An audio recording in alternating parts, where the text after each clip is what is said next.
Good evening, everyone. Welcome to the Wednesday, April 27th, 2022 Zoning Board of Appeals meeting. The hour Recording in progress. The hour being 7:02, I call the meeting to order. In accordance with the provisions of Massachusetts General Laws, Chapter 30A, Section 20, notice is hereby given that the Zoning Board of Appeals will meet tonight, Wednesday, April 27th at 7 p.m. in Meeting Room 124, 1 Liberty Lane, Norfolk, Mass. Additional public access to this meeting shall be done via Zoom online video conferencing. Our first hearing tonight, scheduled for 7 p.m., is 1 and 5 Hanover Street. It was open before. It's been continued from March 16, 2022, but I believe the application is slightly different, so we'll read the notice. Okay, ready? Yeah, so notice hereby given in accordance with Chapter 40A of the Massachusetts General Laws and any and all amendments thereto, that a public hearing is scheduled to be held by the Norfolk Zoning Board of Appeals for 5 Hanover and 1 Hanover Street at 7 p.m. on Wednesday, April 27th, 2022, in Room 124 in Norfolk Town Hall, 1 Liberty Lane, Norfolk, Mass. Brennan Handyman and Remodeling Incorporated and Falcon Improvements, LLC, have requested a variance to allow the construction of a single-family dwelling with a 30-foot front yard setback instead of the required 50 feet, in accordance with Section 10 of Chapter 40A of the Massachusetts General Laws and any amendment, and as amended in Section E1B of the Norfolk zoning bylaws.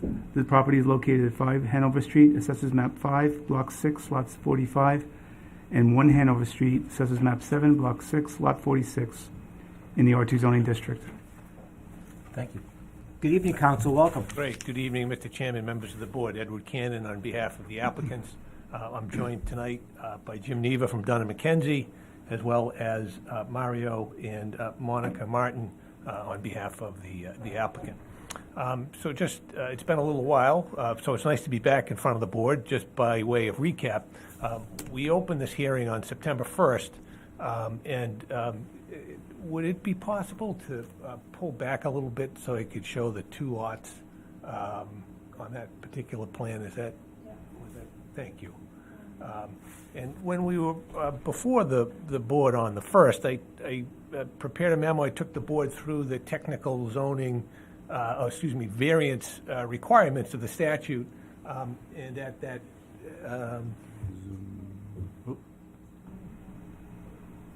there we go. At that time, the applicant owned 5 Hanover Street, which is lot 45, and knew at that time that they would need the variance, but didn't want to invest in further plan development or invest in the acquisition of 1 Hanover Street. And so we sort of got a little bit of feedback from the board, and based on that, they did this past February, either February or March, close on the purchase of 1 Hanover Street. So they've doubled their lot size, and that now allows them to locate the septic system here. So we have amended the September 1st application, re-noticed that, and so now the application or the lot consists of both 5 and 1 Hanover Street, doubled in size. And so again, if the board would like, I can go through my memo again with the zoning or the variance requirements. But we did cover that on September 1st. So all we're asking again is relief from the setback, and otherwise it in all respects complies with the zoning requirements. So that's why we're back here today. And if there's any sort of questions on the plan or location, I'm sure Jim could answer those. So. I think if you don't mind, since it's been a while and you've had another lot, if you want to walk through the variance requirements, yep, happy to. That would be helpful. Thank you.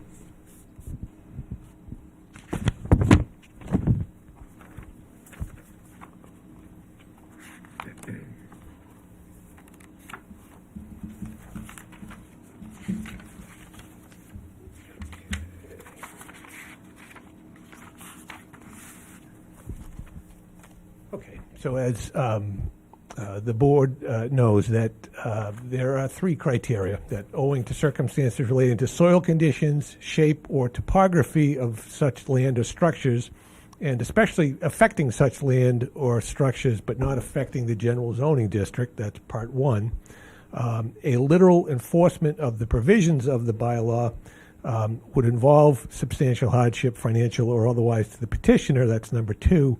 And then three, desirable relief may be granted without substantial detriment to the public good and without nullifying or substantially derogating from the intent or purpose of the ordinance or bylaw. So the unique conditions affecting Locus are a combination of sort of a steep slope here, and just by way of orientation, this is Hanover Street. One Hanover actually abuts Main Street, so it's now at the corner of Main and Hanover. It's in the sort of city mills. The old racetrack farm is right here behind it, Hanover Street is an older street in town.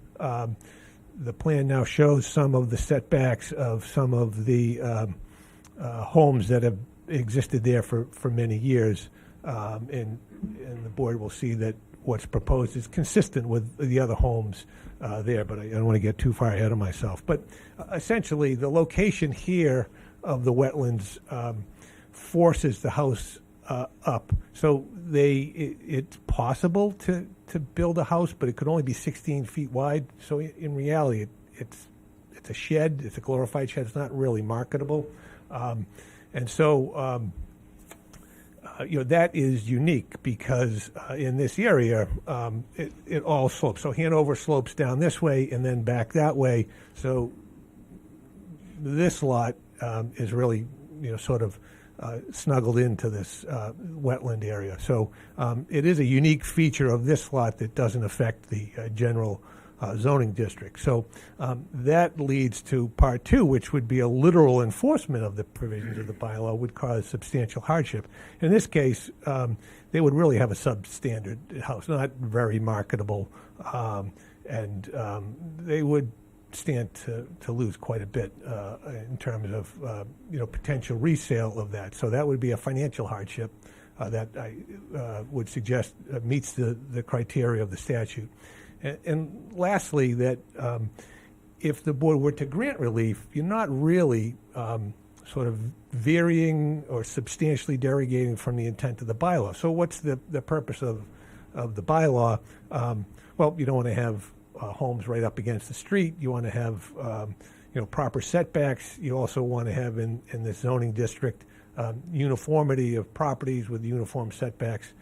Here, again, because it's an older neighborhood in town, it really is consistent. So we have a 27-foot setback here, a 29-foot, 26.9, 26.5, and there's, it's sort of go to an open field up there further. But it's consistent with those older homes that are in this zoning district. So if this relief were to be granted, it would really be consistent with other homes in the neighborhood. So we think it does meet the criteria to allow the board to grant a variance. I think it would be appropriate in this circumstance. And again, they've doubled the lot size, and now they really have a nice, before we had a theoretical plan that we had presented, now they have a definitive plan that they're presenting for the board's approval. A question on the, were there perk tests done prior to your client buying the property that was represented to your client in a certain location? And maybe, I'm just trying to find factually, and that those perk tests today were not viable because of the location and proximity or within the wetlands? If I may, Mr. Chairman, through you, ask Jim to respond to that. Thank you. Yes. The town did perks in November of 2020, and they did it on 5 Hanover Street. And actually, they almost did it within the wetland buffer zone. If you look on the right-hand side of that. See those two perks right there? 1, 2. They did those in November. I gotta go back. They marketed this site as a valid site. Okay, they did it outside the perk season. So I had to go back a year ago and do another perk to get groundwater elevations on this. So when I did that, I was still within the 50-foot buffer of the wetlands. So, and as you see, test hole 1, test hole 1 is within 25 feet of the wetlands that the actual town presented, and they marketed this lot as a buildable lot. Okay, this lot is big enough to put a well and a house as well as a septic system on it, and to meet all the criteria. Even if I don't get the go to the 30-foot setback, I wouldn't even be able. I don't have enough room to meet all the criteria. Are those lots, or is that lot serviced by town water, or is there a well? It's all well. That All makes it different. Hanover Street is all well. And with a perk rate of less than 8 minutes an inch, you have to boost up the radius of the wells from 100 to 125. So you have to maintain your septic system distance from a well to the septic system. So the perk tests that were done on by the town Yes. in November prior to your acquisition, those become moot because they're not viable because they're within the buffer zone. Well, that's right, and that's why another reason why we had to go after Lot 1 Hanover Street. Okay, so because if I didn't get Lot 1 Hanover Street, I couldn't put a well and a septic system on that lot. Okay. Thank you. Just another question for council, just as we run through some of the criteria. Sure. Just so on the first one, relative to soil shape and topography, you touched them all, but specifically, what do you feel is the strongest criteria based on those two parcels? Are you basing it primarily on I know the steep grade and topography and so forth, those soil conditions, or if you had to pick one or two, I'm just trying to. Yeah, I would say soil conditions because of the proximity to the wetlands, and then because of the slowed perk rate in the test holes that are the test holes that are required for the building permit. I think that combination of factors that you have. I think, two, the topography in terms of the location of the wetlands sort of pushing the house forward, but then also the soil conditions requiring spread out. So you have to have, as Jimmy said, he needed both 5 and 1 to be able to locate the house, the septic, and the well, and to locate those far enough apart. Okay, thank you. Sure. Open it up to the board. I just couldn't recall, were there any existing structures on either one of these plots? No, okay. Anybody else? Yeah, there was one comment when we were at the last meeting. I don't know whether anybody did any further investigation, which was the town drainage, which is coming off the road, that appears to be the source of most of the water that goes into your site. Was any discussion made on that? Any further discussion? Any investigation or anything? No, there wasn't. The wetlands is coming up towards Hanover Street because of that catch basin. And the town owned that property. That's why they leached it onto that property. Yeah. You know, when the town actually took the property from the owner back in I believe the 90s, and and they just pushed the drainage into it that way. Okay, Is there still drainage out there today? yes. Yes, Still the same, it's still the same. I mean, And that's really what's causing the wetland, yes. the boundary. I know when we discussed it the last time, we had some sort of discussion. Maybe there was some further discussion with the town to try and figure out how to handle that. I don't know. I think that's the source of the skunk cabbage, right? that's correct because when we initially located did the wetlands, we did it in December, and there was no skunk cabbage at that point. But they asked us to go and revisit this site, Yeah. conservation, and it migrated up the hill. It's because that catch basin is producing the wet. Is there a formal drainage easement, or was there one reserved at time of conveyance? I don't believe so. I have not found one. Okay. Anybody else from the board have any questions?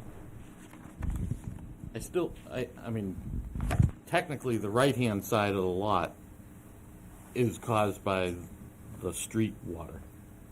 But the rear, I still think that would be wet.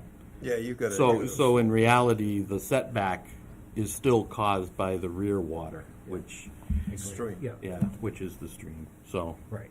I mean, I don't think the town should have offered it as a buildable lot, but Yeah, from an elevation point of view, the second lot you bought is actually at a lower elevation than the first one, right? It slopes towards there, doesn't it? slightly, yeah. It slopes slightly out there, and from the street, you come off the street and it dives right down in, and that it goes right around Main Street that way too, Have you gone to the Board of Health yet with your septic design, or you're waiting for this hearing to be closed?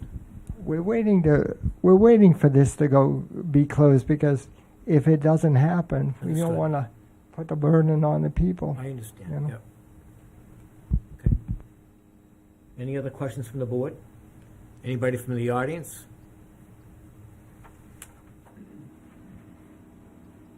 Anybody on Zoom?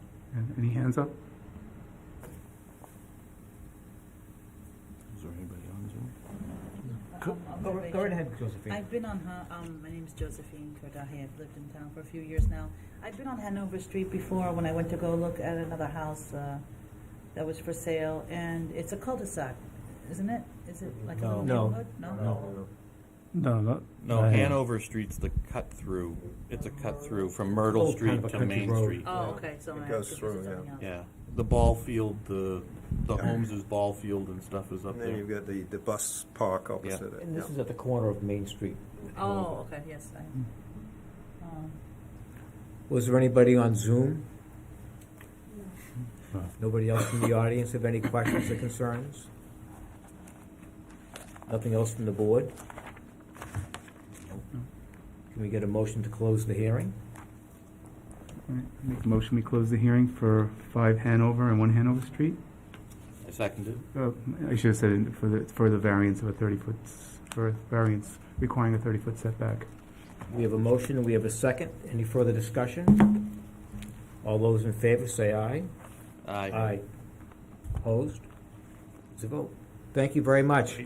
Thank Have you a all, good Mr. evening. Chairman, members of the board, thank you. Thank you. Thank you. I'd like to see that lot used. Yeah. Right on the corner. Yeah. Have a nice evening. Thank you for coming in. Thank you. Fun trying to find a shade. I know, it's not Everyone needs those You're continuance. in the hot seat now. It wasn't easy to find on the map. Okay. Yeah. The hour being 7:21. We have an appointment with the applicant for 90, 92, 96, 100, 100R Pond Street in Sharon, 12 Ave. Welcome. Hi, thank you. Hi. So thank you so much for letting me join you here again. If you guys know, my name is Daniel Serber. I'm the Director of Development with NextGrid Inc. We're here again to present our project to build a solar facility. The addresses you just listed, primarily 100 Pond and 12 Sharon Avenue. I'm joined tonight via Zoom by Todd McDonald, Brian Irrigation, who's been with us up until this point of the family emergency, so he wasn't able to make it. So I'm just going to give a quick recap of how we got here. Sure. How I got here.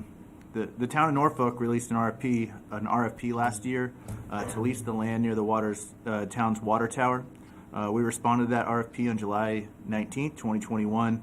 Our proposal gives the town of Norfolk a total value of $1,641,976 and includes the construction of a paved access road for the sole benefit of the town. And that goes from the police station out to Pond Street, and that will increase emergency response times that will benefit the entire community.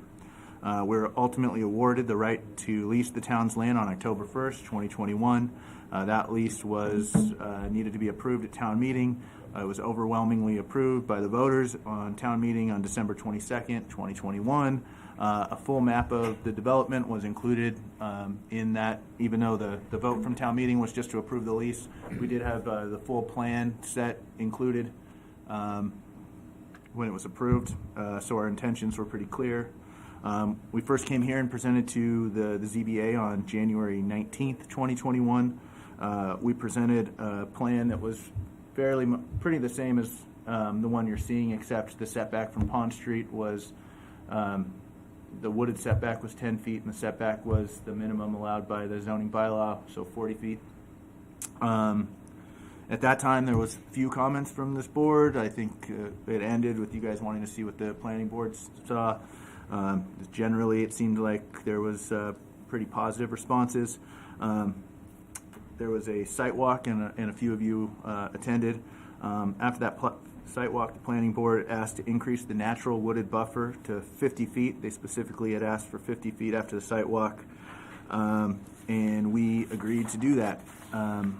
So we had already been complying with the zoning bylaw and in all the setbacks requirements and the wooded buffer. There's no wooded buffer in the bylaw, but we're now including a 50-foot wooded setback. The minimum is 53 feet that we're providing, and an average wooded setback, natural wooded setback, is 70 feet. So that's natural, untouched wooded buffer. After the buffer, there'll be a very minimum of 23 feet from that tree line to the panels, with an average of 40 feet. And that graded area will all be seeded with a native pollinator mix. So it might be quite a little hard to follow, but our panels are an average of 105 feet from the street. We have an average wooded setback of 70 feet and a minimum setback of 84 feet. The bylaw calls for 40 feet, so we're more than doubling what the bylaw requires.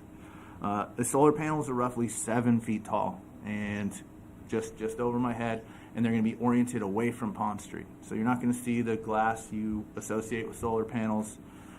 They're oriented away, so no issues with glare. They're going to be facing the opposite direction. And so we're offering a minimum 53 feet wooded buffer. They're facing away from the street, and they're only 7 feet tall. I don't think we're going to have a significant or any problem with these being able to be seen from the street.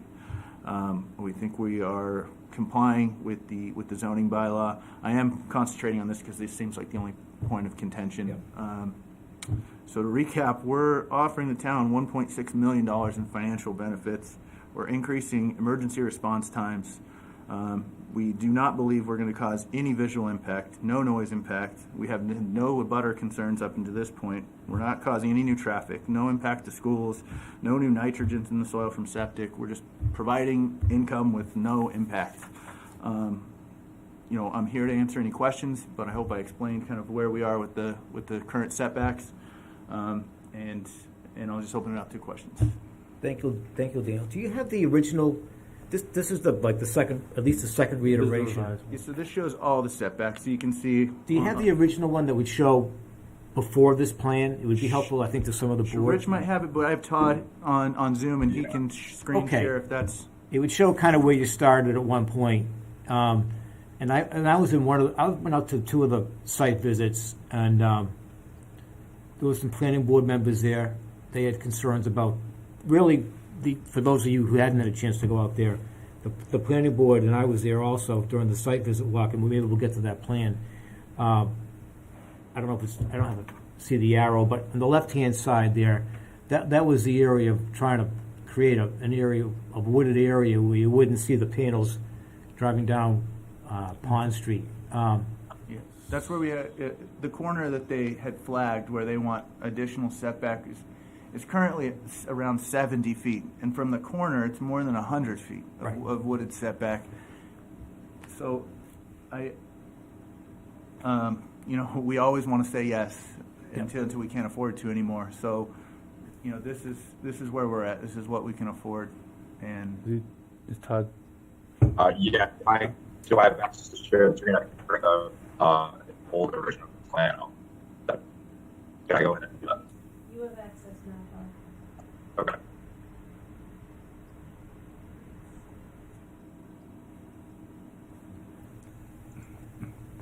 that's only going to show up on this screen. Right? Okay. I'm So not what I sure. just want to share with the board, if you hadn't had a chance to go out there, and just trying to remind people where to So they'll start. see it over here. Okay, good. Yeah, So, there is. Yep, that's so what you we see saw that last arrow time. on the left there? That was the original where the panels would be.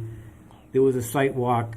After that site walk, there was discussion, and these gentlemen have come back and redesigned to this point, pushing the clear cut back on that corner. And I was at the second site visit there were planning board members there also. And I don't speak for the planning board. I think their meeting's tomorrow night. There is their meetings And they tomorrow may night. still have, the issue, that as I know it, if there was an issue, was the sight line on the left-hand side, if you're driving down Pond Street, driving south, I guess, they were concerned, there was some concern about would you see the panels coming down there. So I don't know if the planning board's satisfied or not. I think they're meeting tomorrow night with you gentlemen. And that was really, like you said, that seemed to be the big part of the discussion between both boards. What I don't want to lose sight of is just on the road in the RFP. I haven't read the RFP. I'm not intimate with the economics of it, but my point is, if there's an approval and any conditions, I just want to make sure that we incorporate, to the extent we can, anything that is fine for public knowledge relative to the incorporating parts of the RFP that we should to your permit, so that they survive the closing and become part of the permit. I just want to make sure that the roadway is built and maintained. That was a big driver for the town. That was a big part of it. Probably a little bit more than the economics of it, or as much of it, I'm not sure. But that was a critical component of the RFP, to get the access point for emergency vehicles out through that roadway there. I believe that access road will be reserved exclusively for the town and for the property owner, and that's the intent of that. So I don't want to lose sight of the RFP and what this is all about. The other board or this board may be concerned with other things. Obviously, I agree with you, noise and things like that are really not a factor. I think the planning board may be talking to you gentlemen about possibly another slight adjustment for site distance clearing, but wherever you are on that, I don't know. But I just want to give the board a background, because I went to one or two of the walkthroughs. I don't know if you had a chance to go out there or not, but. I just bring up one additional Go right point. ahead.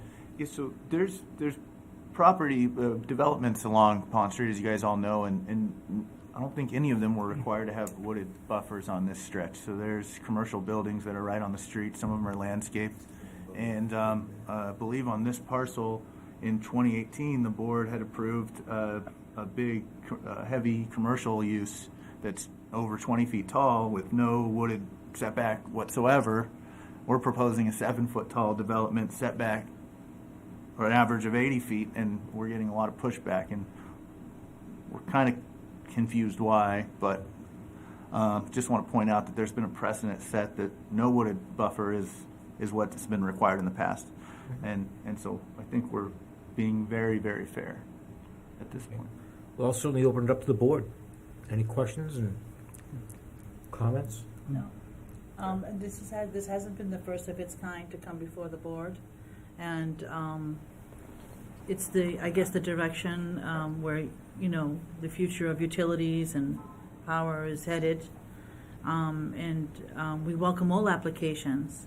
And I don't want you to think that you're being treated unfairly at all. I think that it has a lot of benefits to this project versus other benefits. And they may want to look at what could be adjusted if possible. But I just want to let you know that I haven't heard any pushback on your development, either privately or with the board, you know, and I'm sure people, including the public, will think long and hard on it, on what the possible advantages could be. So I just want to put that out there. Yeah, and I think you know, you know the culture of Norfolk, and I think we all understand that if there's solar panels there, so be it. I think we're just trying to visually, it's a nice wooded area, if we could preserve that, I think, as you know, that would be a benefit to the town. So I think there's been a lot of back and forth on that, and I think that's, you know, if that can be accomplished, that would be the goal. How much land is it occupying? Exactly? Well, there's two parcels. I don't know the total. I forget the total acreage for your project. So, well, there's a lot of areas that, if you look at the whole plan, there's areas of trees, and then there's the shortwave radio towers that are there, and there's trees around those where they need to move the guy wires around. So, all the area combined is a lot larger than our actual footprint. But Todd, do you have the area of disturbance on that plan? I'm not sure if it's on the plan. I don't believe it is. I don't believe we're going to be able to get at this exact thing. I think I know, but I don't want to say and be wrong in the public record. Sorry.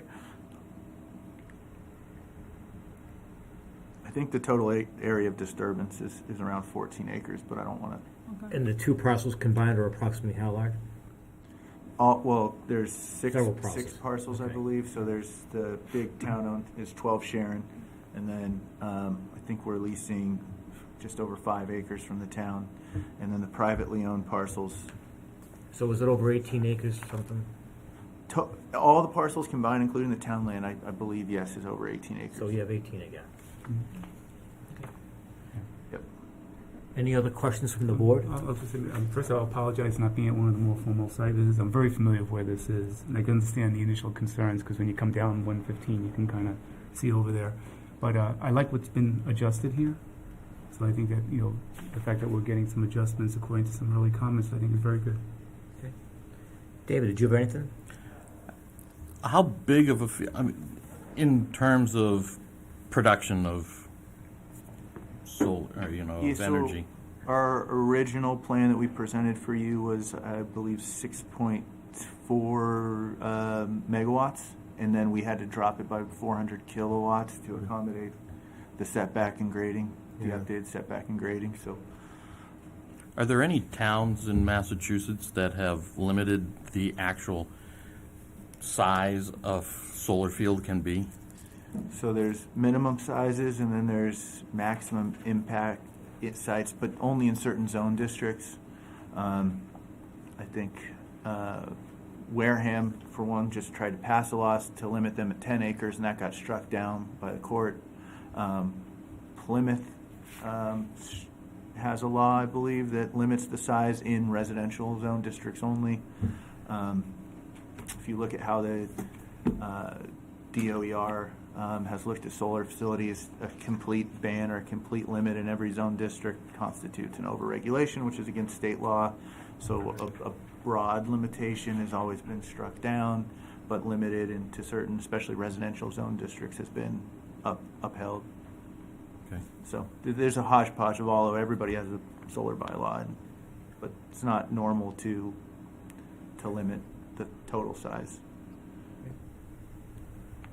The lot itself, it's a combination. It's many lots being joined together. It's narrow on the Pond Street side, and then it goes deeper in. Is that how you describe it? I think you have a screen share there of the Wider on Pond Street. Yeah, Yeah. See where the Pond Street side is. right. So the Pond Street side is Street's on the actually top.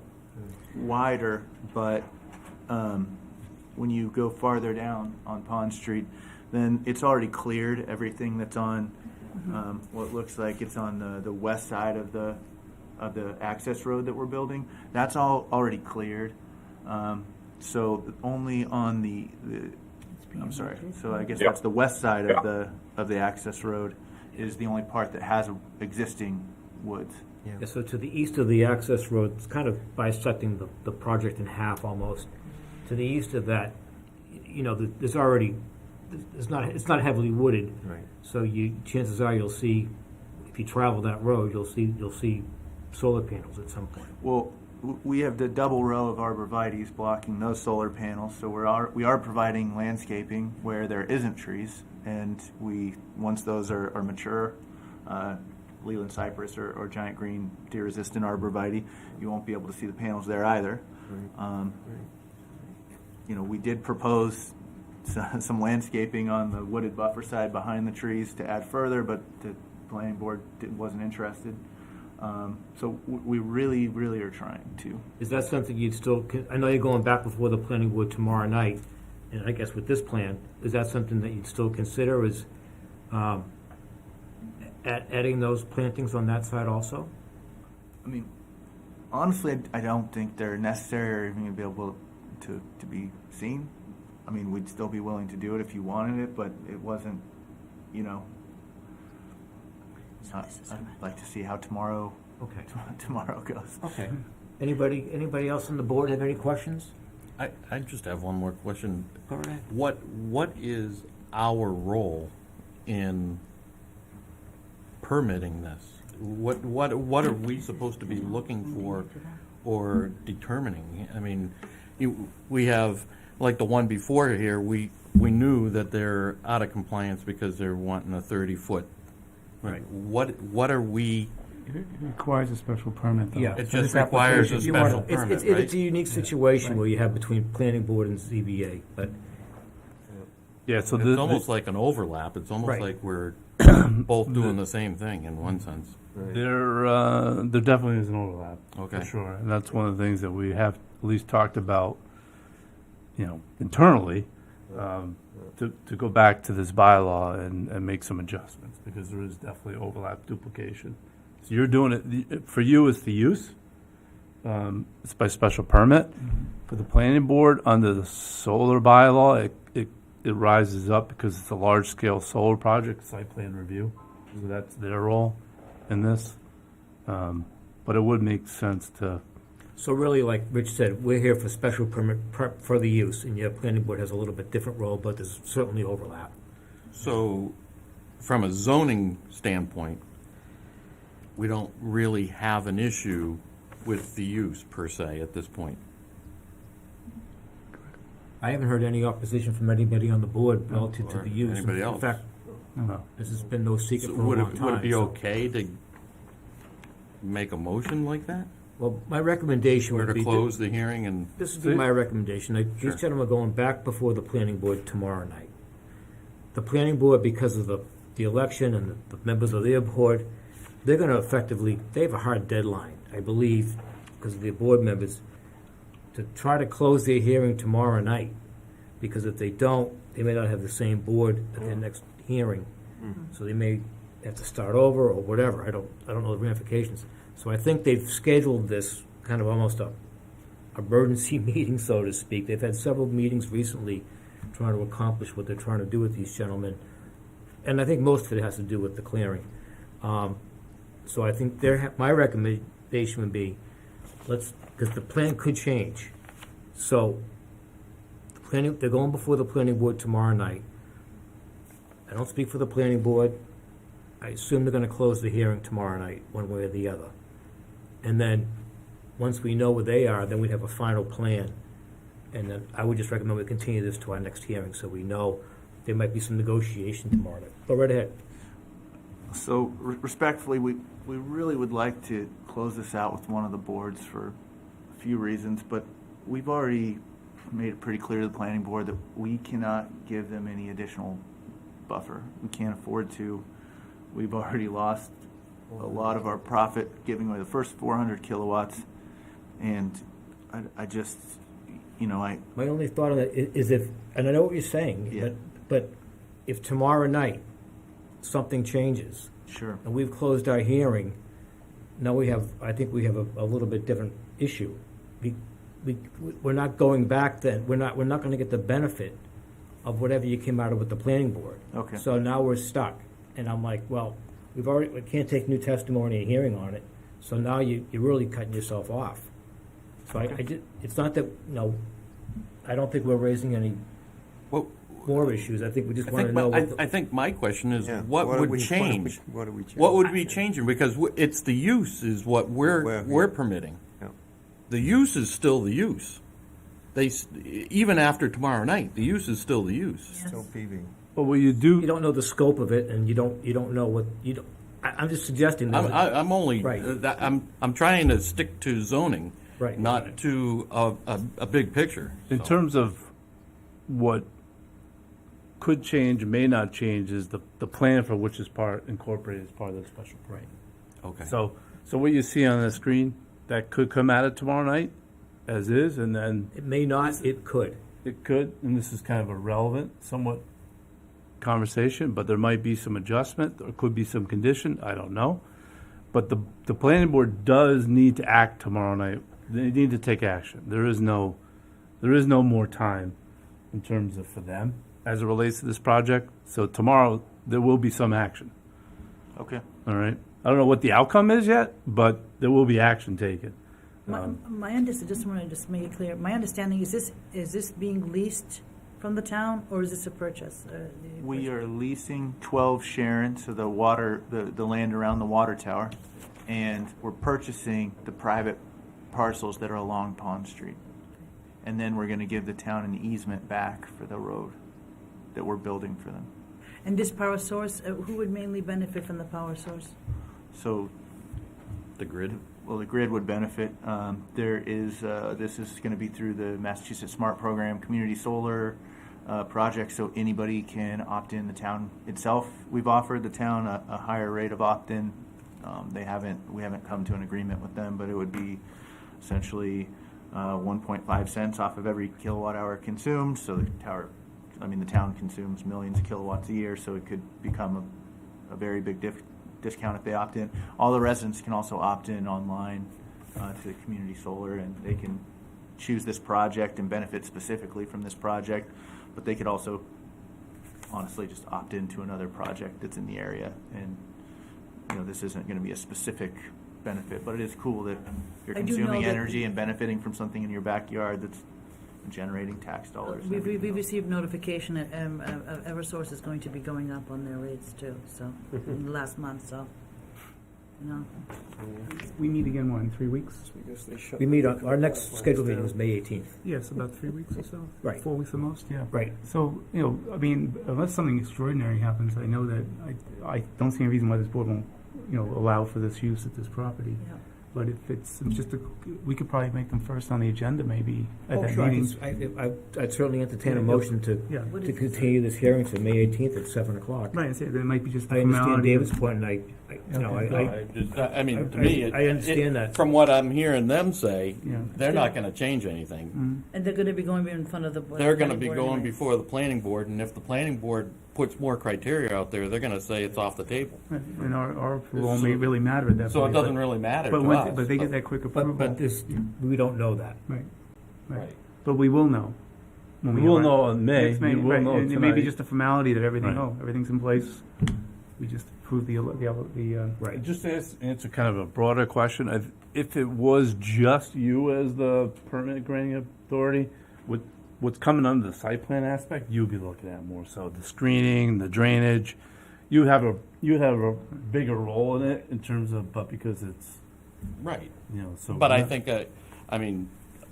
from what I'm hearing from the board, what they've presented tonight is a good presentation and Right. The use is, the use is right and Right. Yeah, and no, good. yeah. So I don't think there's I any- don't see why we wouldn't approve this plan, because but- that might not be the final plan. but it might not be the final plan That's is right. what I I'm think hearing. We should know. I think everyone is. And we comfortable have with to the use. approve the plan is what I'm hearing. Right. Okay, Right. right. I agree with you, yeah. So I say we just move this to the first. That's why I first on the asked the agenda. question. I agree. And then, question. and then we'll have that intelligence that this has been approved by the planning board, we hope, or at least you would hope. So is there a motion to continue this Do hearing? the date again, Oh, May 18th. May 18th. Okay, so I make a motion, we move the hearing to May 18th at 7 p.m. Or 7 p.m. or 7:05? Seven's fine, 7 yep, o'clock, it's yeah. open. They want to get done. 7 o'clock. Yeah, May 18th, 7 o'clock for to allow a large-scale ground-mounted solar photovoltaic system for the property located at 90, 92, 96, 100 Laura Pond Street and 12 Sharon Avenue. Is there a second? I second that. Any discussion? All those in favor, say aye. Aye. Aye. Opposed, none.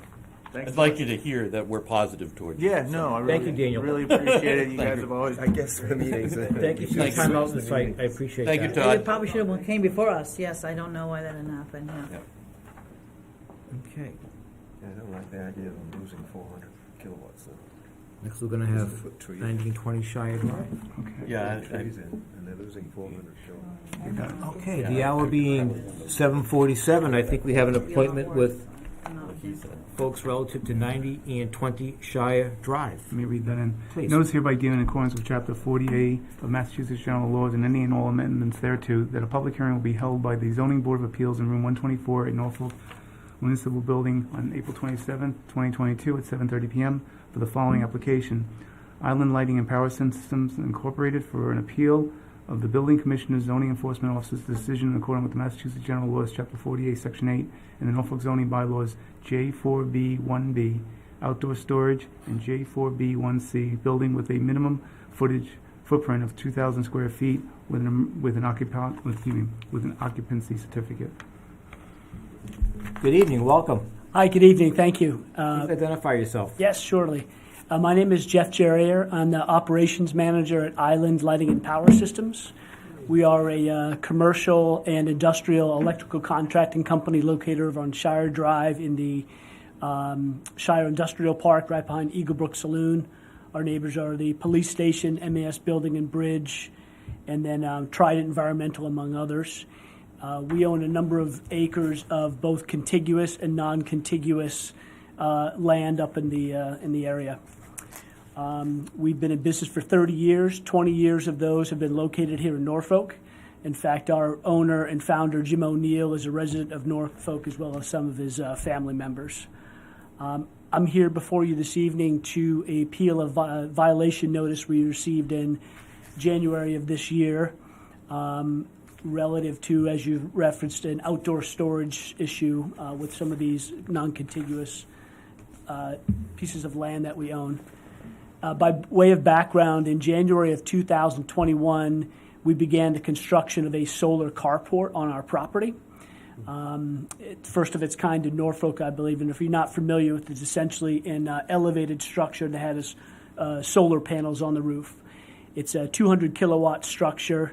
It's about 3/4 of an acre in total space. And what it allows us is to have solar on our property in addition to creating space underneath for storage, which is what we previously used that land for. With the construction of this carport, we had to relocate some of our existing equipment, drill rigs, drill bits, wheeled equipment, to some of this non-contiguous land that we owned, thinking that was okay to do. In doing so, we were notified by Mr. Bullock and the building department that we were in violation of outdoor storage by doing so. He was fantastic. We worked with him for a number of months to, he essentially gave us notice and time to build our carport, and then what we said we would do is take the items we relocated and put them back under the carport. So fast forward 7 months, the project quite honestly languished through part of the summer into the fall due to equipment issues, material availability, labor issues, and then really some of the technical issues associated with the construction of our carport. If you haven't been over there, it's a sizable project. It includes 12 steel beams, about 30 feet in length, a portion of which is underground and a large portion is above ground. So we had some issues with that in terms of ledge we encountered, et cetera. In January of this year, our solar carport was not yet complete, and Mr. Bullock approached us again, letting us know that we were in violation because we didn't finish, and what we told him we'd do is having our material back relocated. We just didn't get to that point as of yet. Shortly after that, ironically, we completed the carport. We got all of our equipment back, and we cleared the lots that were in question, 9 and 20. At least by 90%, we're actually still in process of doing that. What I was seeking tonight from the board was respectfully requesting an additional extension to the time to cure the violations noted in the letter from Mr. Bullock, and then additionally dismissal of the fees associated with the violation as well. So we're essentially at the position that we indicated that would be, albeit 7 or 8 months later than the initial planned date to complete construction. Okay, so just so I get a little bit of timeline, when was the first, do you know when the first notice of violation? I do. It was January of 2021. Okay. Which was when we basically broke ground, and before we broke ground, we relocated equipment in the area where it was being developed across to one of our other lots. Okay, so I won't get into, I think there might have been a second follow-up from Mr. Bullock There on was, that. correct. I don't think he dispute any, there's nothing factual we're disputing here, is that correct? That's correct. There's some material across the street from you folks, it's still there today, and I think that's the substance It of really is, and it is substantially, I mean, it's probably 90% back under the carport because the carport is finished now, and we can safely restore all the equipment that we brought over there. So the carport is finished, you have material across the street, and that material is coming back now. Correct. And that, you anticipate that would be back in a week, 2 weeks? So when I initially wrote the letter, yes, to answer your question, yes. I initially wrote the letter, I asked for 90 days. I mean, we're, looking out my window today at the lot, we are 95% complete. There might be one Connex box there now on lot 9. On lot 20, on lot 20. On lot 9, there's a couple things that we still need to move, but, and I've tried to be in touch with Mr. Bullock throughout this process, updating him on the status of the construction, recognizing, and I recognize that, he needs to do his part as well, and he just quite honestly and understandably lost some patience with the progress that we're making, again, through no fault of our own, but nevertheless. So you think the material will be under the carport or off the other site by a week or 2? Yes, correct. Okay. And, I mean, your headquarters are a beautiful building, so I was surprised to see a violation notice on something that you folks don't under control, but in any event, that's what happened, because you have such a beautiful building up there. Yeah, no, thank you. And, we didn't relocate the equipment knowing that we were violating anything. We got the notice, like, wow, what is this? And understood, and, we'd like to, as you know, with our experience in town and Jim O'Neill living here in the town, obviously abide by any rules and regulations. Okay. I'll open it up to the board for questions. I don't know, is there any other clarification we need? No. The one thing just to put on the record, so there was, these are the more recent, there was a violation back in 2018. Okay, so, that's what I wasn't, I so- saw that historically, so but I didn't know if that was part of it. that might have predated your time, I'm not sure. I think it did. That's actually the first I've heard of it. Yeah. But So this has been a history in terms of stuff being now maybe under your operation, maybe things are yeah. kind of been a little bit more tidier, but there has been a history of materials being piled, stored off-site. I will mention, I'm sorry to interrupt, in our defense, the adjacent non-contiguous lots that we purchased in bankruptcy, there was existing equipment and materials there already that we don't own. And in fact, even today, there's a trailer on one of our lots that we don't own. We don't know whose it is. I reached out to some of our neighbors today to say, we're clearing out here. You need to move this as well if this is yours. If not, we're going to, trash it. So, but I didn't realize that, and I do know that there were some existing items there that were not ours when we purchased. And then additionally, one of the lots was already cleared as well, and we didn't clear it. It had already been cleared when we purchased it. Yeah, that's probably more specifically 9, which is Correct. kind of across. Exactly. Right. Yep. Exactly. No, just Yep, clarification, and just Yeah. for further clarification, your appeal to us may or may not have been timely, but we're hearing it on the merits, so Thank you. Yeah, we let that be appreciate known that. for the record. Sure. Thank you. So I'll open it up to the board. I don't know if you've seen the location out up on Shire Drive and have any questions. Yeah, I don't understand the timetable either, but that's all right. Even in today's day and age, I think things could have been cleaned a whole lot quicker than they were. I'd be frustrated if I was Bob. Yeah, and like I said, not knowing you gentlemen or anybody, but when I saw your corporate office up there, it's such a beautiful corporate office, and I'm saying I didn't understand the disconnect on what was going on with your other property, but Right. neither here nor there. It sounds like you're going on the record as saying that you intend to have that resolved regardless of our decision within the next week or two. Most definitely. Okay. Any other questions from the board? Is there anybody from the audience that has any questions or concerns about this? Is here to speak about this? What technically is, there are fines that have been levied already, correct? Well, I don't know if they've been levied. I don't know that they've been levied by the building department. I think they've been mentioned on a letter. Yeah, I can't, I don't think they've been levied. for the record, I'm not, I don't want to say. I mean, I'm Have not you been 100% notified of any? Yes, we have. You have? They received a letter of a violation, and Yeah, that's and what I they're here to believe it's in the respond package. to. It's been $300 per lot per day, so essentially $600 a day. Well, it says, $600 a day for how long? so it's Back cured. No, I understand that, but since Late February. since 20. late February, there's a fine of $600 Correct, per per day day. since February. That's right. That's substantial. Well, I don't know if it's been levied. I think you'd have to look at the letterhead, but I think the intent of the letter was to inform the property owner that they could be fined that amount. I'm not sure that they've been fined that amount. My understanding, are your offices across the street from this parcel?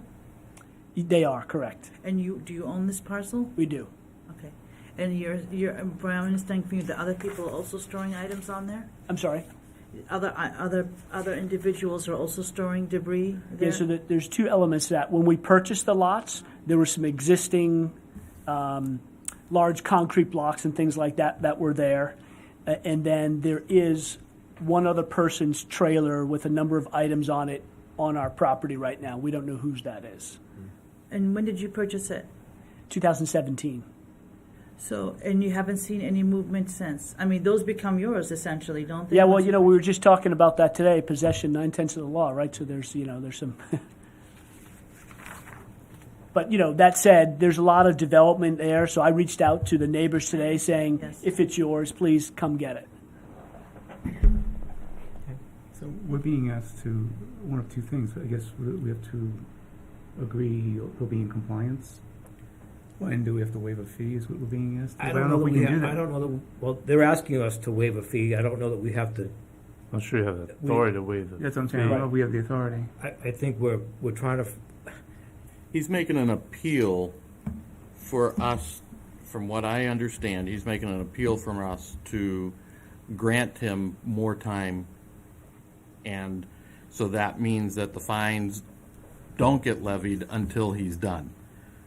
In or until a reality, date that we. if we don't accept his appeal, then the fines go on as of that, and that, I mean, my quick guesstimation is $36,000. Yeah, it's a lot. Why- So I'm not- the little nuance, well, not little, I think it's probably significant in this case, is, the timeliness of the appeal, because my understanding, once you file an appeal, if it's timely, there's a pause on Totally, right.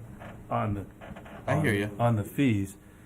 So there is a question in terms of the timeliness of the appeal, which you're hearing it anyway on the merits.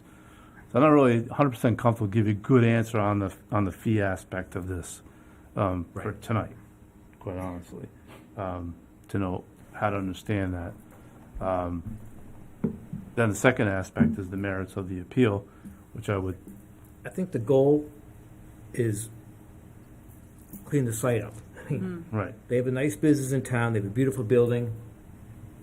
For whatever reason, Mr. Bullock is, by their own admission, has been well in order and well cooperative, and they're now winding up.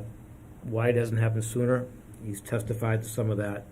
I think our role, I'm inclined to, if no one has any questions or concerns, or anybody from the audience or anybody on Zoom, I'm inclined to close the hearing, and we can deliberate at the next hearing and go from there, and you know, if things, before that hearing date, Cleaned up. the matter may have been resolved, Yeah. Now, the only, that makes sense. and that we still have to make a decision on the have a decision, but, Right. so. The if only we- question, I guess, would be, in my mind, is closing hearing if you wanted additional information relative to To the cleanup. the Well, no, the completion. fines, actually. Right. That would be the only So we thing could, in my we mind. could, we could continue to the May 18th. See how they do over the next week or two. My understanding of fines is that you're giving an opportunity to clean up, and then the fines come into play. Mm-hmm. How long have I mean, do you have like double fines or triple fines or fines on top of fines, or is this, I mean, I don't know, like at what point, you know, the fines 300. started? 300 per day. 300 per day. Okay. It's not a Per lot. Per lot. per lot. There's 2 lots. And how long has it been? Maybe what you're asking is that they were given January time to 20th. clean up and they didn't clean up during that time? Yes. Yes. Right, okay. Can anyone tell me how much time you were given to clean up? Since February. We were given, the first notice we got was, I believe it was January. January, it's in here, January 4th. January 20th, I believe. January 20th. We had 30 days to clean it up. At that point, the construction of the carport was ongoing. It was nearly finished. And then it finished, ironically, early February, later February. And then it wasn't yet at a point where we could start putting stuff back under it. It wasn't safe to do so. But that was probably within the last month or so we were able to reclaim that space. In all honesty, we've had a very difficult winter. I mean, has weather come into play in any of this? Weather came into play. I mean, quite honestly, not a whole lot. It really had to do with, as I mentioned, labor shortages, issues with receiving of material, particularly steel that we needed to construct it, and then just some of, as I mentioned, technical issues with drilling the foundations for the carport. Okay. And then today I heard that you're going to be cleaning it up, but I don't know if I missed something, if we heard a definite plan or some sort of plan when it's going to be cleaned up. Have you given yourself a date when it would be cleaned up? Sure. So when I first filed the appeal, I suggested June 1st as that day. As I mentioned, we are substantially ahead of schedule right now. So today is April 27th. I mean, I like June 1st. If you want something May 15th, that works as well. No, I think plans help. Okay, You know, sure. If No, you're, agreed. if you're behind on something, then the solution would be to have a definite plan, and maybe you can discuss that with, I don't know if it's our place to discuss it with you, but plans make people more inclined to work with you. Sure. You know, so, Well, your next meeting is May 18th, okay. so, It sounds like we're continuing this to May 18th. well, potentially, I'm just saying, in terms of, if you're gonna have it done by a date certain, if you pick May 15th, Yeah. that's the date, then at least come before 3 days later, it should all be done. Would there be a way to have Bob's satisfaction to that extent by the 18th? Right, I would say do a site walk and Right. confirm back that everything's been cleaned up. So just for clarification, were the violations back in 2021, were they for the other site where the headquarters are, or for the property that we're talking about primarily this evening? There's 2 non-contiguous lots, Right. 9 and 20. Those were the violations. Because you're putting stuff on that property while you were constructing the carport. Correct. Yeah. So this goes back to 2021. Correct. That's when we first started construction of the carport. So I think we're moving towards the right direction, but in terms of really 2 things going. There was a little bit of a legacy of storing off-site before you were here, and then when the decision was to make the carport, which not just as a practical matter, then more stuff, so things got exacerbated, how much stuff was off that property. So there's a little bit of a history from 18 forward. Yeah. And then that decision intensified the amount of storage, and now you're rectifying. So there's really 2, it's good that we're making progress towards the carport, Slow. but Right. slow. Right. But I'm hearing though that not only will we get back to getting all the stuff he put there off of it, you're going to take care of the other stuff that's been there. Correct. Correct. So that Yes. that sounds like a win. Yeah, I mean, if you drove by it today, you'd look at it quite honestly and say, "What's the issue?" It is 99% clear. we're coming towards winning. It's just taking a little bit Yeah. longer Yeah, time. I than- agree, but it sounds like we're on a path. Maybe Yeah. this could be done by the 15th then. I And think then- so, yeah. And then No, if we most get Bob, confirm it's done to his, liking and approval, Yep. we could have all that here for the 18th. I mean, I think that makes sense. And then you can also, if there's any more discussion on fees or fines, Yeah. We because I can- don't know the answer on that We tonight. could use some but- guidance on that. Right. Yep. I don't want to inaccurately tell you I think the something. first thing we can try to do is try to encourage them to continue to clear the site. Sure, It absolutely. sounds like they're fully motivated. That's what's Correct. important. Right, that's really the And we'll motive. continue this to the 18th. That would be my recommendation. I'll entertain a With, motion. hopefully, we'll have recommendations from Bob that it's all cleaned up. I would expect you would. Okay. Right. And then any guidance on the fee. Anything else? These can be Uh, discussed. Whatever in our with us purview, I don't then, know. you know. Right. Correct. Okay, great. Right. I certainly appreciate you coming before the board. I mean, And your honesty, I mean, business, yeah. I mean, let's be United. realistic. Weather really wasn't an issue. It was Yeah. this. It was I know. Everything else, yeah. But that's good. That's Just before I entertain a motion, I just want to make sure there's nobody from the audience who has any questions or comments on this, or nobody on Zoom. Because I see some names, but I can't read them all, but I don't know who's on there. I don't see any. No hands up? No hands, No hands. okay. Is there a motion to continue this hearing to May the 18th at At what, 7:15? Yeah. I'll make a motion that we continue the hearing for 9 and 20 Shire Drive for the appeal of a building commissioner's enforcement officer's decision to May 18th at 7:15. Is there a second to that motion? Second it. All right. Is there any further discussion? All those in favor say aye. Aye. Thank you very much. Have a good evening. Thank you so much. thank you. Appreciate it. Appreciate your Thank time. you. Yes, thank you. Thank you very much. Last time we saw him, it was Six- the. 1600. Okay. Okay, so the hour being Yes. 8:09, I was wondering. Yeah. well, we're going to open up the hearing for 6 Kingsbury Road. Okay, ready? Please, go Right. ahead. Notice hereby given in accordance with Chapter 48 of the Massachusetts General Laws and any and all amendments thereto, that a public hearing will be held by the Zoning Board of Appeals in Room 124 of the Norfolk Municipal Building on Wednesday, April 27, 2022, for the following application. Jacob Gadbois at 7:45 p.m. for a special permit pursuant to Massachusetts General Law, Chapter 48, Section 9 is amended, and Section F4A of the Norfolk zoning bylaws to allow the alteration or enlargement of an existing nonconforming structure. The property is located at 6 Kingsbury Road, Assessors Map 3, Block 9, Lot 18, in the R2 zoning district. And Rick, my understanding is that this application, the applicant has requested that we grant a continuance. Yeah, because they're unavailable for Okay, tonight. so we'll entertain a motion to continue this hearing to May the 18th, and we'll say 7:30. 7:30, okay. I make a motion that we continue the hearing for 6 Kingsbury Road for the alteration or enlargement of an existing nonconforming structure to May 18th at 7:30. Is there a second to that motion? No, second it. Okay, and second, any discussion? All those in favor, say aye. Aye. Opposed? No. Thank you. Okay, and you're gonna have that one, the one second. 117? So the hour being 8:10, we have an 8 o'clock appointment relative to 117 Main Street. Joe, if you read the notice of hearing. Notice hereby given in accordance with Chapter 48 of the Massachusetts General Laws and any and all amendments thereto, that the public hearing will be held by the Zoning Board of Appeals in Room 124 at the Norfolk Municipal Building on Wednesday, April 27, 2022, for the following application.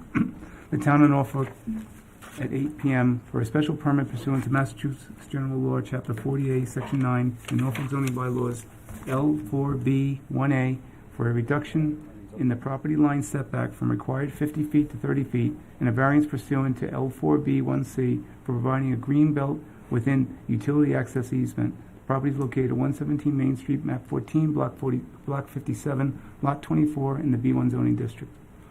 Good evening, welcome. Thank you. Please identify yourself. I'm Ron Lamar from Doran Whittier Architects. Okay, thank you. So- Floor is yours. Thank you. So we're working with the town of Norfolk on their new fire station project.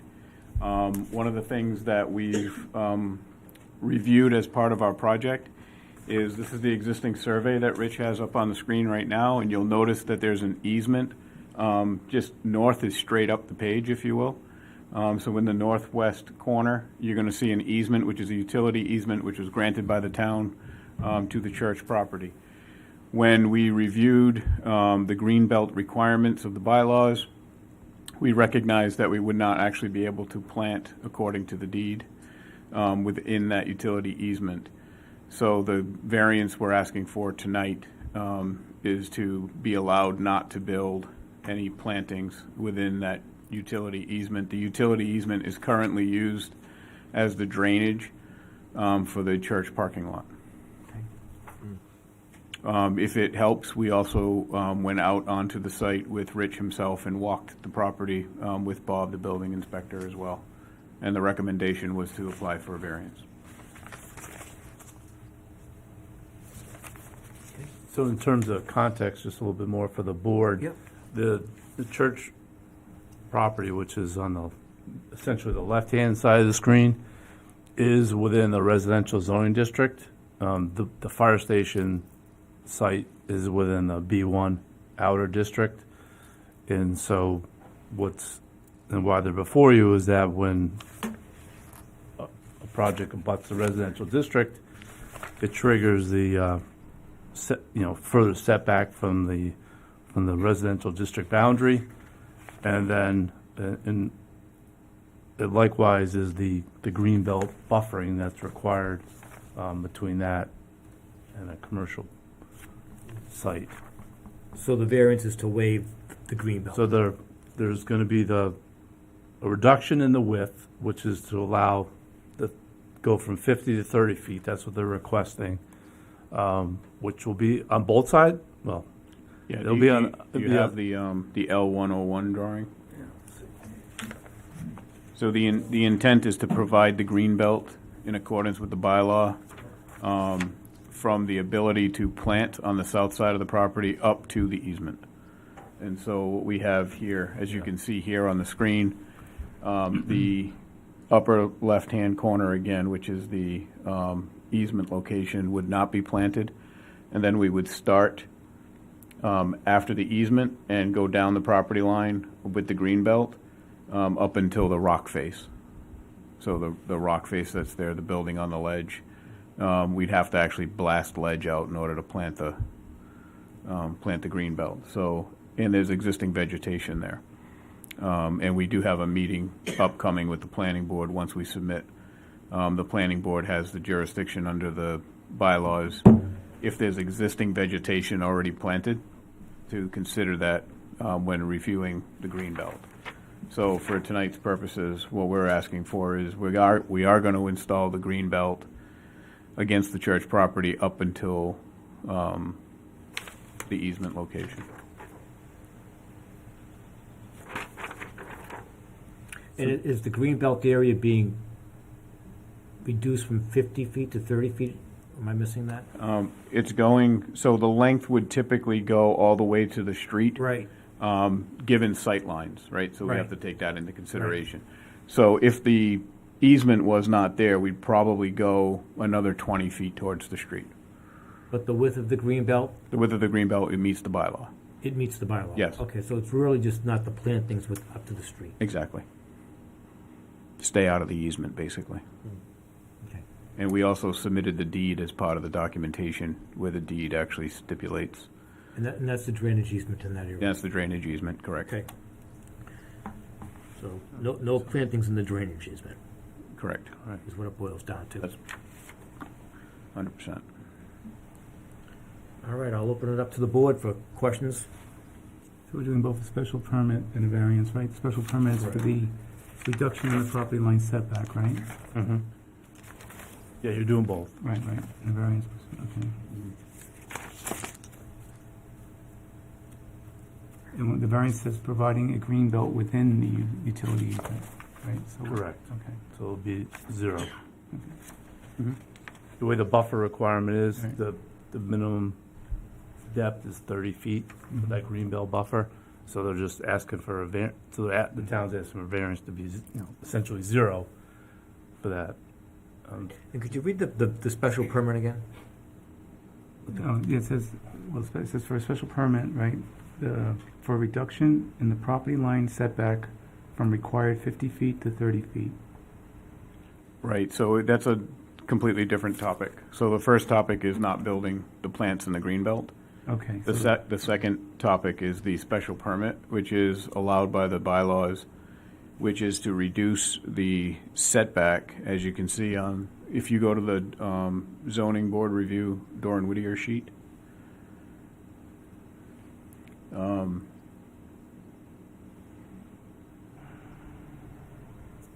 That's what's title? Yep. Yeah, it says site limitations and zoning board review. We're gonna need to know the criteria for the variance. Right. Is that within the packet, Ron, or Yep. is it oh, okay. Is it in the application? Hold it up the Turn first my doc. computer off. Yeah. I can plug in if you want me to. Yeah, we can just, Okay. we'll go through it. Yeah, there was one more drawing. Conditions shaped to form. Which one? It's gonna be shape, I think. Not really soil, right? Drainage though. Is it drainage? Is drainage causing the issue? Drainage. Yeah. This is why they can't plant the trees, Okay. because of this. That's why the trees start back here. So it's not in this packet? And then this is the setback difference. They want to build the driveway within the 50 It's foot that one. one. So This was in the email that I had sent. Is this too big? It doesn't, why don't we, Yeah. the, we can just use the you site don't have plan. a whole lot of room. Or I can connect to the monitor. Because the trucks Excuse me, need Rich, this front on the area. application for the variance, under the first criteria, they outline the utility easement and so forth. But under the criteria, would it be your suggestion that we're looking at soil conditions here as affecting the land? Yes. Yeah, because it's the drainage. The issue. drainage? Yeah. Yeah. You want me to just use the site plan as opposed to yours? Yeah. All right. Okay, Go so back again, to- we were debating what it was I too. hear you, yeah. Go back to, the one that I we think had it's a- up was fine or not? Sure. Yeah. That way, actually, why don't you leave that one up there? That one works. I think it's pretty good. Yep. Okay. Perfect. Yeah, so in terms of, well, And saying we're discussing the variance again, just. All right. Well, Again, so. The we'll be- criteria, right. Right. so you're, yeah, The criteria. Okay. So for the variance. you said soil? Yeah, soil. I mean, it's not really shape. Not topography. It's not topography, it's flat. Right. We're talking the green belt plantings. Correct. Yeah, Yes. yeah. No, that's a soil thing because you can't plant in the drainage basin. No. And that's realistically what's in that front there, right? That's correct. So if you want to talk soils, what they have in there right now is 3/4 inch crushed stone. And the grading does actually change. It's basically a large swale. If I were to step in there, it's probably 4 feet, 5 feet deep. So in order for us to plant the required green belt, we'd have to pull all that mineral out, fill it with mulch or fill it with loam. And then, so we'd be modifying the grades as well as the soils in order to do what we need to do. And So that, part of the- that drainage basin goes, it like floats across the property line, correct? Correct, yes. It starts on the So parking lot. that's there's a bunch of riprap out in there, and then it's a swale, so the You still talking sheet about the flow variance off now? the parking lot from the, So that's That's it, right? Yeah. right, Yeah. yeah, It's a And little that vague. is where they're talking about putting the plants. correct. Okay. Yeah, so that base, it's a swale it has riprap in it. So the water comes off the church parking lot, goes into that riprap area, and there's a catch basin, then it goes across Main Street into the system. So there's not, if you remember, this site was blasted out as well, so the material's pretty tough there, so. Yeah, it kind of looks like a moon. It looked like the moon for a while. So there's definitely site conditions related to soil and ledge that makes planting challenging, Right. for sure, in this particular instance. In terms of the buffer, and there is no plantings there, so in terms of the planning board, their discretion, if you have existing vegetation, you can supplement it, which they have the ability to do that. In this case, there isn't anything there, so you can't really supplement 0. So the option is, which is they're here for, to seek the variance for that portion of it. And then they're gonna plant Where they can. the back where the grade starts to come back up. Which is still gonna be a little bit challenging too. Yeah. We'll see. I think it'll be okay. They got some work cut out. It's not Yeah, great they're gonna- material over there. I was gonna say, they're gonna have to bring some material in or something. We're definitely gonna have to dig that material out and bring material back in. Right. Yeah. So they decided to do this to be conservative as opposed to say, let's go further back. You know, we did this, honestly, we did discuss going further back because I think it's not great material there, but they didn't want to be overly aggressive. Yep. So they're just sticking to the drainage easement area Yep. for this.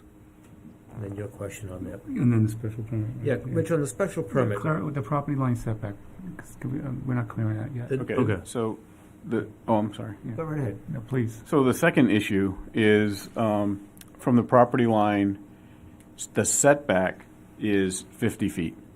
And the bylaws allow the zoning board through special permit to reduce that to 30 feet. So the hardship is, as you can see, we're building the new building, which is there in gray, around the existing fire station. So in order for us to get, and I'll just sort of stand up here and Go point. ahead. Thank you. Basically, 30 feet comes to the end of the green belt, so that's our 30 feet. We would have to go another 20 feet to get to the 50-foot required setback by bylaw. And then the bylaw says you have the ability, through the zoning special permit, to reduce that. Reducing that allows us to get vehicles in on this side of the fire station and in around this side of the fire station. So although we don't make the loop because of the ledge that would need to be blasted out here, we can get vehicles into here and into here, and that allows them to use the training portion of the site. So essentially what we're doing is we're asking to go from basically the middle of that road to here, reducing it from 50 feet to 30 feet. And the 30 feet happens to be the width of the required green belt. So that's where we came up with, let's just go to the green belt, put the green belt in as required, and ask if we can pave this. Now, the other thing that we're asking is the special permit. We're not actually building a building within that 20 feet exception. We're just asking to pave it so that the fire department can use it. Another way to look at it, it's layered, basically. You really got 2 requirements. So the max you can go is limited by the buffer requirement. That's the other provision in the bylaw, so. If the actual building setback is how far then? If you may have said it, but from the The property. building from the property line? I don't know. How far is the new fire station from the property line? That I don't know. It's more than 50 feet. I'm sorry, I don't know the exact number. So we But it's actually have less to- than, it's so we have less to than. accommodate the road being part of the setback? Is that what's happening here? Yeah, the access and the vehicle lane. Okay. Yeah, so the Yeah, it's building not is the more building. than, Yeah, it's Yeah. further back. Right, right, It's just it's the, it's not a lot further back. I mean, but the it's- building is about 65 Yeah, feet back or 70 feet back from the I was property. gonna- I was gonna say No, when we about talk about 65. setbacks, we talk about the building structure, we don't talk about the road. Right. no. But in this case, because this is I'll call it maybe more of a specialized requirement within the B1 district. Okay, oh, So okay. it's more broader Okay. in Yeah, terms of the because when we talk about setback. setbacks, we're talking about where the building stops and that, you know, Right. okay. Yeah, it's kind of, I always read that setback, that 50-foot setback from a residential to a business district, more of like almost like a green belt, but it's supposed to be just natural or whatever. You're not supposed to have stuff built in there. When you go to pavement, that's man-made, it's not, that's why they're asking for the Exactly. variance. That's exactly right. So they're asking for a special permit Yep, to go down to 30. Yep. And they're gonna plant it and Yep. screen it with planting. So there will be, So to your End point, result. the pavement is the special permit, yep. and then the not planting in the deeded zone is Okay, That's clarification. thank you. clear as mud. There you Sorry. go. You got it. And the old firehouse, how long will that be around? Well, I guess. The old firehouse is coming down as soon as you have occupancy, or? Yep, soon as until- soon as the building is built and the communications get switched over, the existing building comes down, and then we finish the site work. Shaded thing here. Any questions from the board? Building this first. I only have one more question. So on your drawing right there, Yep. I know the building. Main Street here. What's the thing in front of it, where the existing building is? What's Sure, that's a paved area. They have a couple of memorials, existing memorials that are out there. So we're just going to build a little patio, if you will, Okay. with a flagpole and put those memorials back in Okay, place. just curious. I didn't have that on a plan that I had, so I was just curious what it was. Is there anybody from the public that has any questions or concerns about this application? Please identify yourself. James Brabazon, 33 North Street, on the butter kitty corner. My question was, is there a green belt on the back property line at all? Let the applicant address that. Partially, we're going to the planning board in May. We're submitting documents, and then we have a meeting scheduled right now for June. And there are existing trees in the back there. And our landscape architect, again, met out there with Rich and Bob. It used to be a pond, from our understanding of it. And there's a lot of white pines that are there right now. And the problem is our landscape architect is saying that if we do plant additional plantings, in one area, we're going to have to take ledge out. And we don't really want to blast in that area again. But then in the other area where it used to be wet, it's still a very difficult place to plant, because what we're afraid to do is to kill the trees that are already there by digging down and planting that. And then the other piece of it, if you continue moving across the back of the fire station, is the septic system. So there's another place that sort of brings in that hardship. But we will be talking all about that at the planning board meeting. But right now, our intent, which was the original submission that we made to the town, was to have the green belt all the way around the back of the site. And so that back side of the site, which is the southern property line, that'll be discussed at the planning board. Because we're seeking the special permit from there, not to have to build on the not to have to plant on the septic field, or to plant where we're going to possibly kill the trees that are already there. So the discussion will be focused around supplemental planning? Supplemental planning is what Supplemental we're talking planning about. to what's there? Yep. As part of the planning board site plan process. Right. So does this plan before us, does this show the additional planting or just the existing plantings to the rear of the building? It does. So I think the question that you're asking is this area right here, right? Correct. And so what we're showing is that there's vegetation that starts here and works its way all the way across. And That's existing vegetation? that's all existing vegetation. And so when we walked the site, a couple of things were brought up. This area right here and this area right here used to be wet, and now it's dry. But the materials that are there and the soils that we looked at, the concern is these types of vegetated, like in other words, we're putting green belt here, supplemental plants here. The plants that are required, number one, the concern is that they're going to die. So if we plant them in there, they're just not going to survive.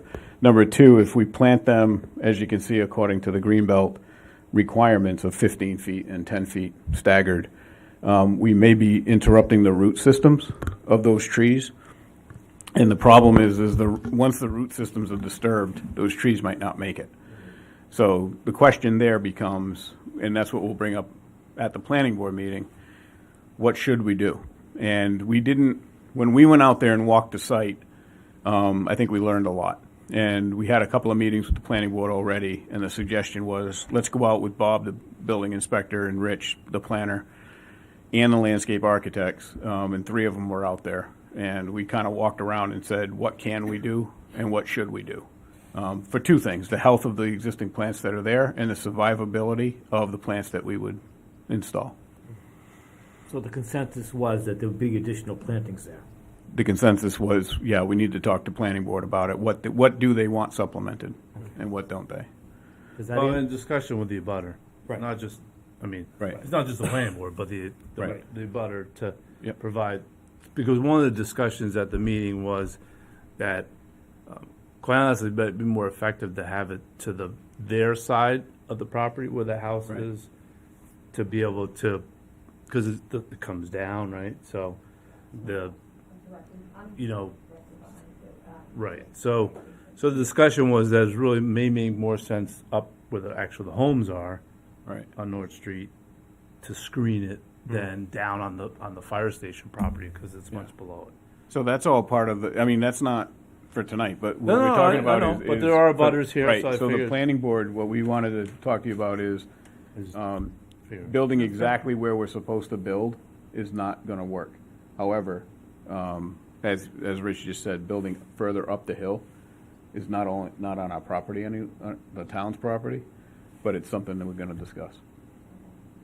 Does that make sense? Right, so my only. If you want to identify yourself, go right ahead. Jen Morley, 31 North Street. Thank you. So the only thing, if you don't mind, the other mic. Okay.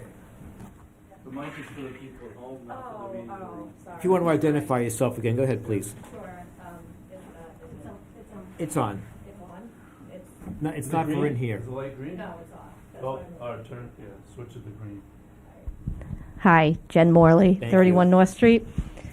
So my concern, this is just a concern, and it's probably for the next meeting, is if you're going to do what you say you're going to do, trees they'll probably come down, some trees, and then your building would be closer to our property. So it's the lights at night for me, and the sound, the trees somehow break up the sound, So now we're going to have the sound of the sirens are going to be closer to my house and everybody else's house that's abuts the property. So that's my major concern, really. So that was it. Rich, when are they scheduled to go before the planning board? Do you know? What's that? I don't know It's what. going to the planning board.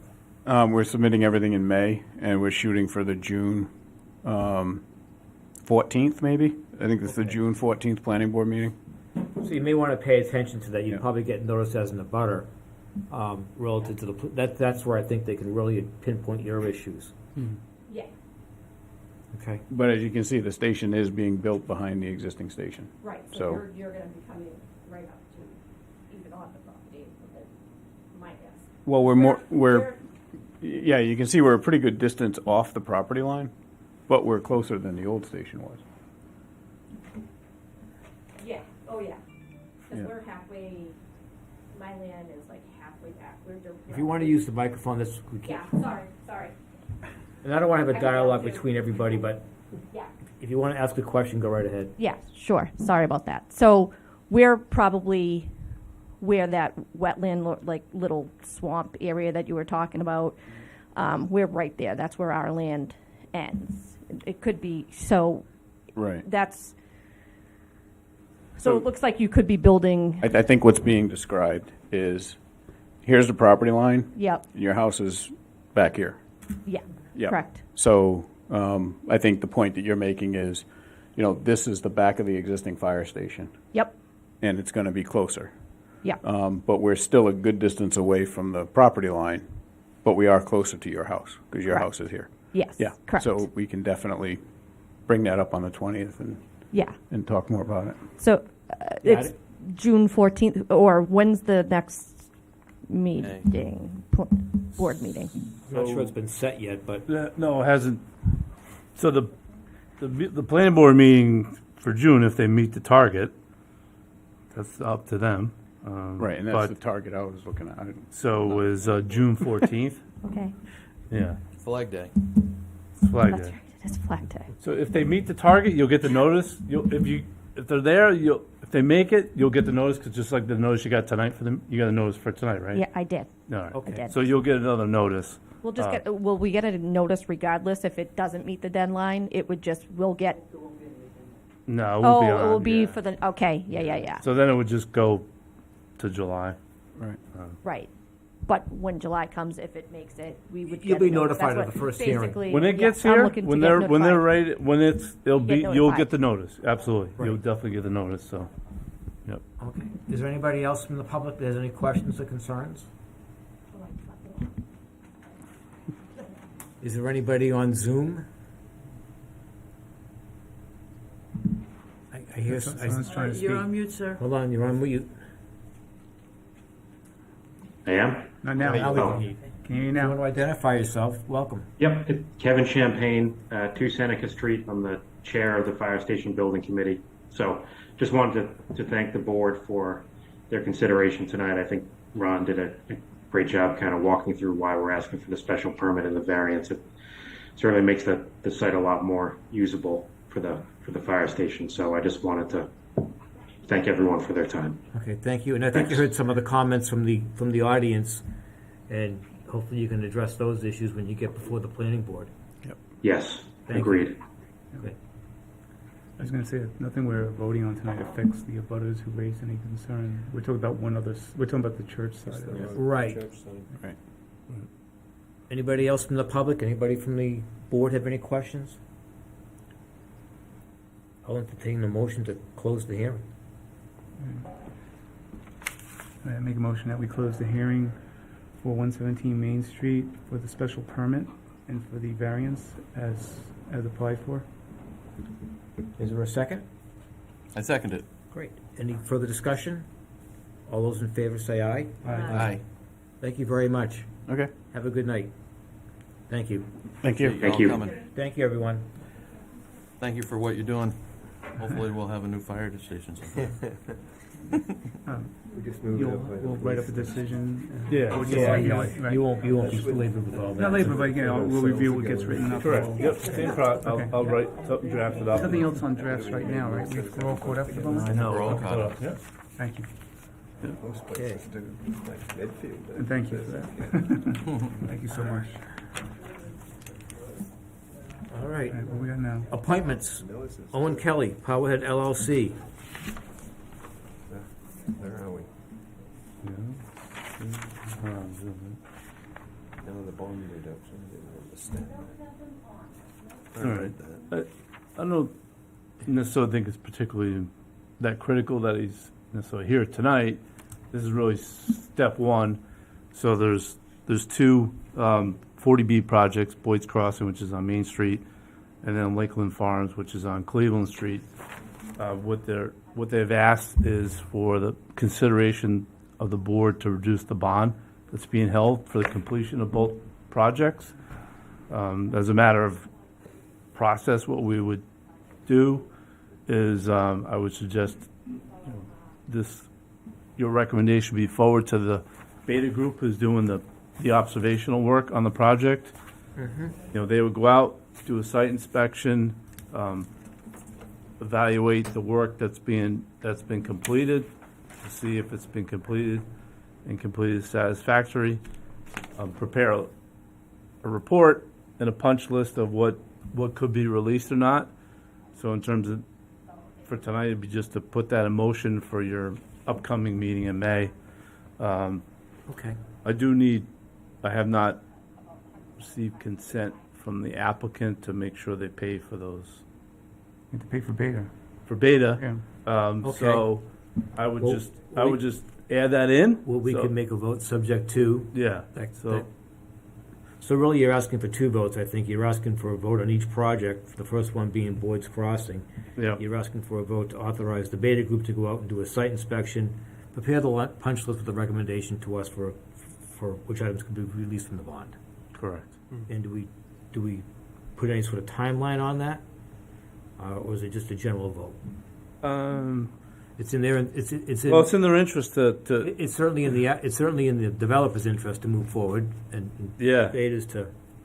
yeah, because if they don't, I mean, I don't know if we have to put a It said- timeline on that, but It said in their documents, in their letters to reduce, yeah, it says in there that Beta may need to conduct a review. yeah. No, I know. So I mean, it's almost like he's saying. Yeah, but I don't. He knows the fee's coming. He knows the fees come, but I don't authorize them to go out until I gotcha. know we get the I gotcha. money. So, But they're not. I mean, it's he needs to get cracking on it, otherwise he's not going to make May 18th to get back. Yeah, right. So hopefully that would have something from next week, or maybe even by the end of the week. so I'll circle back, but that's fine. Yeah, I guess you know. I'll entertain a motion if the board wants to vote. We'll do them one by one. Authorize a vote to Beta Group, but before I do that, is this gentleman here to speak about that?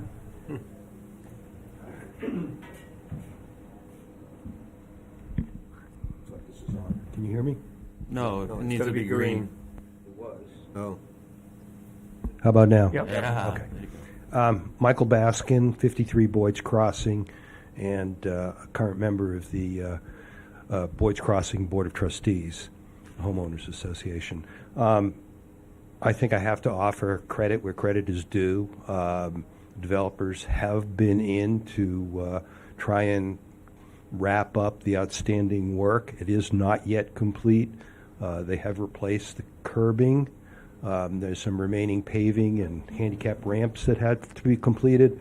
There was a fair amount of damage done to the irrigation system that needs to be repaired, and they're in the process of completing the installation of the site lighting. That was something that we pointed out that was at issue the last time around. And in the course of doing the site lighting, they're upsetting still more of the irrigation system. So we're looking forward to them taking care of all that and having it wrapped up before the start of the summer growing season. That's as much as I can offer you. I'm very interested in seeing what the Beta report comes up with and their estimates for the amount of work remaining. And, but again, as I said, credit where credit's due. It was a bit of a fight to get them to this point, and I'm pleased to say that they appear to be responding in any event. Well, thank you for coming out tonight, and we're also looking forward to the Beta report, and you're welcome to attend that evening when we get that report and review it. Thank you. Thank you. Have a good evening. I know we approved something before they were 100% built out. Are they 100% built out in occupancy? Yeah, they have all the occupancy. They have all the occupancy on both of them? Not on both of them. Just they have all the occupancies on Boyd's. Is Yep, Boyd, yep. is, Thank you is so Boyd, much. Boyd, Have a Boyd good is evening. 100% built out? You have 100% occupancy now?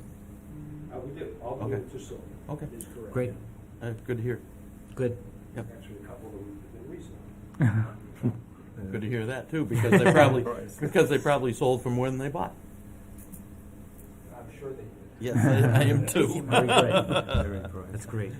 Have a Very good good. evening. Thank you. So do we have a motion to authorize Beta Group to go out and do its site inspection for the Boyd's Crossing?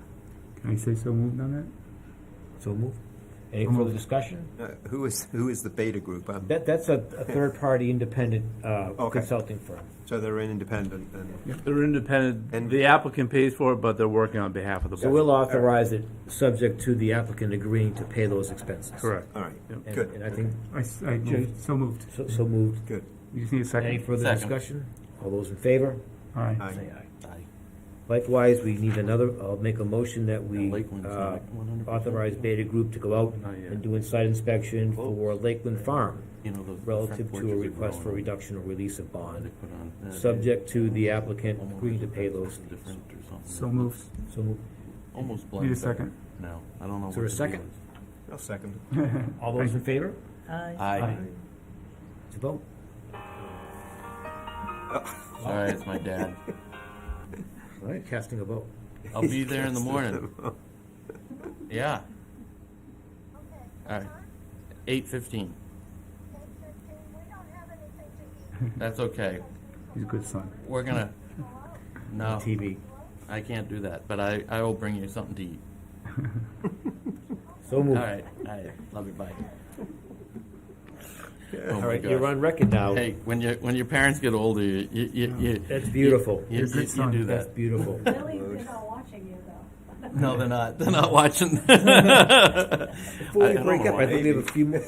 Are there any on the Zoom town planner updates, Rich? I don't have any updates. The only thing left on the agenda is your minutes. Okay, and I wasn't here for that, so I'll leave it up to you folks on that. We didn't get a copy of those, did we? Did we get a copy of that? Is it in our email? Remember, I wait till remember next- them in an email. I think you're gonna have to wait till the next meeting. I missed it. I didn't see them. Oh, maybe I did. I think it was really early. I think you did them really quick. I think I may have. It was a I think you short did meeting. too. Yeah, it was a short meeting. It was great. I should run the meetings more often. Oh, there you go. Well, it was a great effort. So yeah, it was a From Belize I was and- in Belize. It was great. Yeah. Great It was meeting. great. He was- great meeting. I watched the meeting. I saw it. Why, did I miss I the had a- meeting? Which meeting was this? The last The meeting. last one. Oh, yeah. I was Yeah, out if you wanna scuba just- diving. we could Great effort. I like that. pass it to the It was even before the that, next yeah. meeting. to Okay, sign it. I'm that's fine. just making sure I have it, because the last one I see here, I see the else on the 16th agenda of for this February. evening? Either, to be honest with Can we you. get a motion to close the hearing? Yeah. Yeah, we'll do next time. I make a motion to close the hearing. Second. Any discussion? All those in favor say aye. Aye. Aye. Aye. Thank you and good night, everyone. Thank you. Hey, now that we're off,